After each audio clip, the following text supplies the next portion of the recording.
Friends, దొండకాయ కూర చేసుకునే విధానం. దొండకాయలకు కట్ చేసి పావుకిలో పెట్టుకుని ఉల్లిపాయలు, టమాటా, ఉల్లిపాయలు టమాటాలను కట్ చేసి పెట్టుకొని ఫస్ట్ ఆయిల్, జీలకర్ర, ఆవాలు వేసి బాగా ఉడికించిన తర్వాత చిట్టుపట్లాడినాక ఉల్లిపాయలు, దొండకాయలు వేయాలి.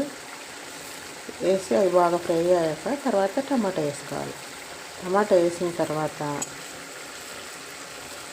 అది కూడా కొంచెం బాగా నలగాలి. అప్పుడు కారం, ఉప్పు, పసుపు, ధనియాల పొడి, జీలకర్ర పొడి అన్నీ వేసి ఫ్రై చేయాలి.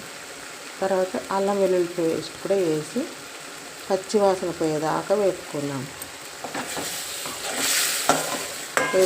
కొంచెం తగినంత గ్రేవీ వేసి ఉడికించుకొని ఇక చూడండి ఇంటి దగ్గరకు వచ్చింది.